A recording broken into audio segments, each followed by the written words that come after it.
بسم اللہ الرحمن الرحیم۔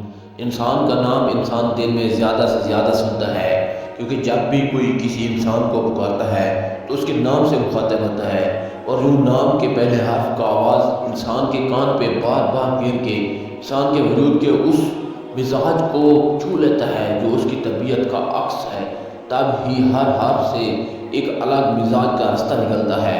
تو ویسے ہی جس انسان کا نام ایف سے شروع ہوتا ہے تو علم جعفر میں اس کے مزاج کے ساتھ یہ اوصاف جنم لیتے ہیں کہ وہ کبھی بھی کہیں بھی رہنے کی قوت اپنے وجود میں رکھتا ہے، کیونکہ ایسے انسان ہر قسم کے ماحول کو اپنانے کی طاقت رکھتے ہیں۔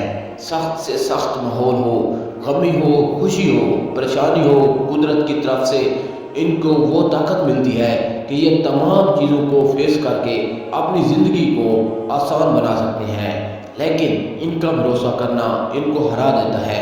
تب ہی یہ لوگوں پہ بھروسہ کرنے سے پہلے لوگوں کو دل سے نہیں دماغ سے دیکھنا شروع کرتے ہیں، اور ان کی ایک بری عادت یہ ہے کہ یہ منہ پہ سچ بولنے کی صفت رکھتے ہیں، اور اسی وجہ سے ان کے کافی کام اس طرح سے الجھتے ہیں کہ محنت کے باوجود بھی منزل الجھ جاتی ہے۔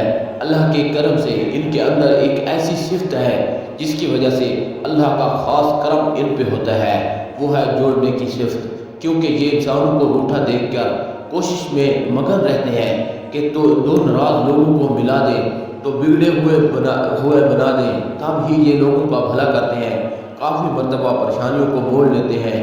ان کے ساتھ حسد کے معاملات اس طرح سے الجھتے ہیں کہ ان کی آنکھوں میں غلط چمک ہوتی ہے۔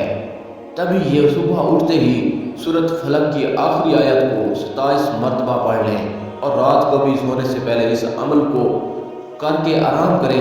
اللہ کے کرم سے تمام نحس اثرات سے دور رہیں گے۔ سبحان اللہ۔